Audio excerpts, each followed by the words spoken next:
That's really one thing that people forget with rainwater harvesting. Do you know the one thing that people forget with rainwater harvesting? I'll tell you. What's going on, everyone? I'm Brandon, and welcome to the Greening the Desert Project.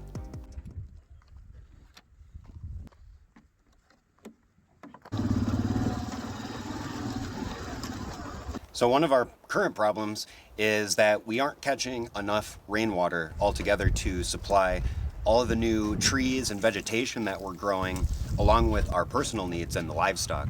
So we actually do have to haul in water, and that's until we actually can set up more rain catchment and more water storage. So in the meantime, we gotta haul it and pump it up, and it's only a short distance up the hill. We actually have an all-electric 1 horsepower sprinkler pump, so this actually can suck water up from almost like 24 foot, but then we actually can pump this up the hill, and it's a little over 300 feet to our spot to pump all of this. So at the combined Oupes power stations, we've got the extended battery, so now we'll be able to use the smaller one, so we can use the plug-in, but then it has the extra battery, so now we have the power and a little bit extra time to run this pump, because this pump takes about almost 900 watts. So it takes a lot to run this thing, but it's super quick. It can pump a little over 1,000 gallons an hour, basically. So this thing can definitely pump it all the way up the hill. And these just make it easier so we can haul these around, including the sprinkler pump. So all of this is portable and we can move it around.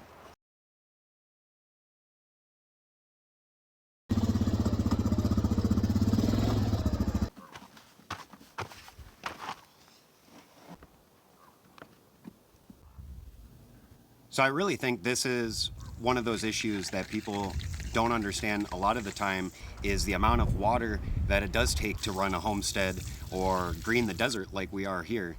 And I think most people will find in their own experience that the more that we start planting, the more responsibilities that come up that we have to take on, and that means more work on our end, more things to pay attention to. So paying attention to our water and actually how much water we're using on the landscape, this is something really for anybody to consider, just in the sense that we can calculate our own potential needs for water, but when we really start reaching out beyond our own personal needs, we'll start finding the amount of water that we actually need for keeping our livestock going. And then you'll see, as we continue to keep planting more trees and more vegetation around our landscape, you'll see how much more water we actually start using. So that's where our rainwater harvesting, we aren't actually catching water and storing water on our roof currently, so that's actually still in the making. But we also don't have enough catchment in our catchment area. So we have our designated area with our large basin for capturing water with EPDM, or the rubber liner. And so that water actually does serve for giving to our livestock, but then also for watering our new trees that we have as well. So that was actually with the previous episode. We showed the rainstorms and the snow events that we actually had previously gone through the last couple months, but now we can see that everything is bone dry. We've already used all of that water up in a matter of maybe a month. And that's kind of what makes this venture that much more challenging, because we do still have to pump up water. We have to accommodate to a larger rain catchment area, as well as more water storage. But it's the added challenge because where we're located, we're on this higher portion of our hillside, and currently we can't get vehicles all the way up to this spot. So there's a spot that we can park, and then that's the case where we see we're pumping the water from the truck and pumping it up to this black tank here. And then from the black tank, we're pumping it all the way to the other black tank that's a part of the Gabion Walpini. But that's actually one thing I have figured out. I've done the calculations, and these are just in the general ballpark area of our daily water usage that I've added up to the weekly and then to our yearly budget of water, essentially. So what I've found is that if we are guesstimating even our agriculture portion, we will find that it's very minimal on the water scale with livestock and personal needs compared to agricultural needs. And we'll find that we need almost 80 to 90% of our water usage towards agriculture, but we can kind of multiply that with our personal calculations to find out how much more water we need. So we actually have found that we probably need at least 50,000 gallons worth of water for our yearly usage. and that's if we didn't have any rain at all throughout the whole year. So that is a big reason why we are doing a lot of these earthworks and these rainwater harvesting practices and techniques, so that we are cutting out as much water as we can on having to use on the landscape to green everything, and especially because we want all of nature to be able to grow itself without as much help from us. And it is just the same with these calculations, the same like with solar power. So that's why we're using these battery packs, especially with the Oupes and the extended Oupes battery pack. We definitely want to be using these just for our situation, because we do have these multiple points of bringing water up and pumping the water, but then also around the landscape for pumping that water to our garden beds, to all of the trees that we've planted. And just the same sense of comparing it with solar, that's where, just like solar, when we figure out how much battery capacity we need, how many solar panels we need, we can kind of relate this to the solar panels being how much roof space, for rainwater catchment at least, but then we can compare like the battery packs here. If we have the extra battery pack, it's just like extra water storage. So in that sense, we can calculate and get a ballpark range at least of how much batteries or how much water storage we need, and how many solar panels or how much roof space we need. And just as essential as water is to our Greening the Desert project, I'm really grateful for the power stations, especially with the Oupes company, because now we have the extended battery to essentially amplify our smaller battery, which the smaller one, this is the Oupes Mega 1 that we had gotten last year, and this actually got us through the heat of the summer, being able to run our swamp cooler that we made, as well as being able to power pumps and other stuff around the homestead.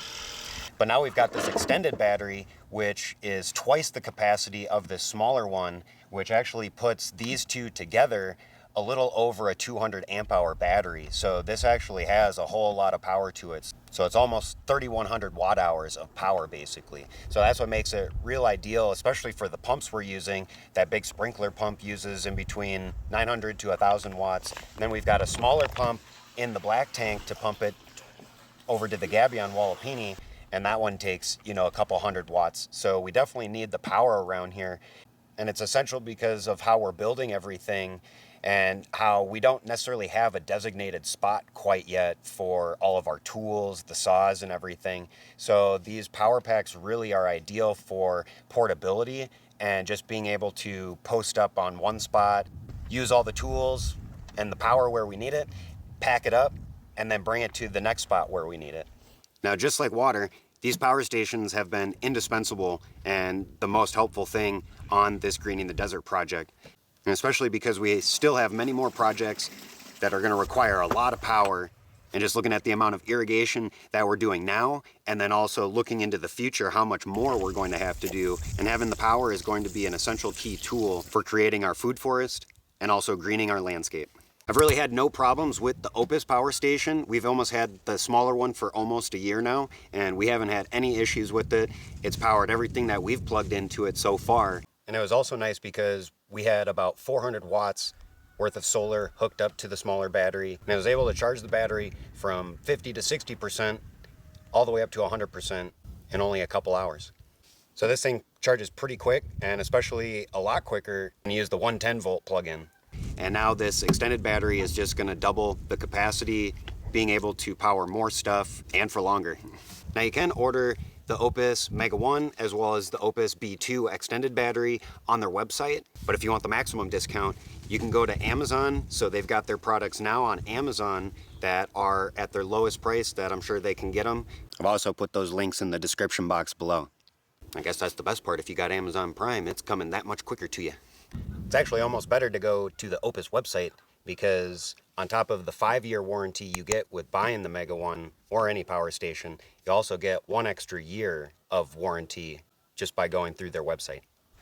And just as we're slowly increasing our capacity for power on this desert permaculture project, hopefully it's clear that we're also slowly increasing our water holding capacity on the landscape itself with the different earthworks that we're doing and still continuing to work on, and increasing our water holding capacity with lined basins, and finally getting the roof situated on the Gabion Wallapini so that we can capitalize on that big chunk of rainwater harvesting. And speaking of earthworks, so many people still don't know about this earthwork, which is called